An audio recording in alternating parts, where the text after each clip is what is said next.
পশ্চিমবঙ্গ আশাকর্মী ইউনিয়নের উদ্যোগে বিভিন্ন দাবি দাওয়া নিয়ে বুধবার রায়গঞ্জে এক প্রতিবাদ মিছিল ও স্মারকলিপি প্রদান কর্মসূচি অনুষ্ঠিত হয়।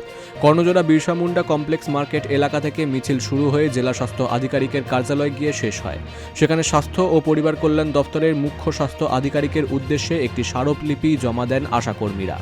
এই কর্মসূচিতে রায়গঞ্জ মহকুমার অন্তর্গত বিভিন্ন ব্লক থেকে আশাকর্মীরা সমবেত হন। পাশাপাশি রাজ্যব্যাপী 9 দিন তাদের কর্মবিরতি চলছে। কর্মীরা তাদের দীর্ঘদিনের বঞ্চনা ও সমস্যার কথা তুলে ধরে একাধিক দাবি জানান।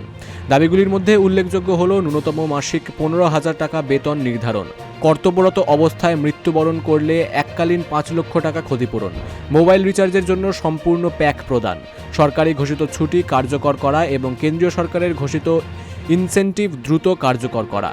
এছাড়াও অন্যান্য সুযোগ সুবিধা ও সামাজিক সুরক্ষার দাবিতে সরব হন আশাকর্মীরা।